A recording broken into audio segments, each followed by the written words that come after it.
মাগরিব হয়ে গেছে আর ফরাত বইছে না।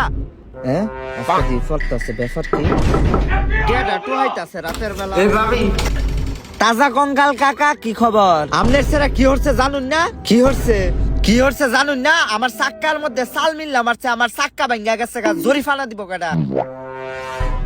ও এই কারণে সুরের মতো না হেরা ফরাত বইছত। হ্যাঁ এই রহিম আমার বিকাশে ডাব পাঠায় দে। এই কঞ্জার আব্বা খারো এরা কাল লগে কথা কও। আর গড়ি 1 মাস ধরে পইরা রইছে, গড়ির মধ্যে তেল ভরো না। হ্যাঁ গরির মধ্যে তেল দেখে পাগল হইছেন, গরির মধ্যে পেট্রোল দে। ওই চাকটা এলো কিছু খাও তোমার স্যারা রে, এবারটা সাল ভাঙ্গা আছে।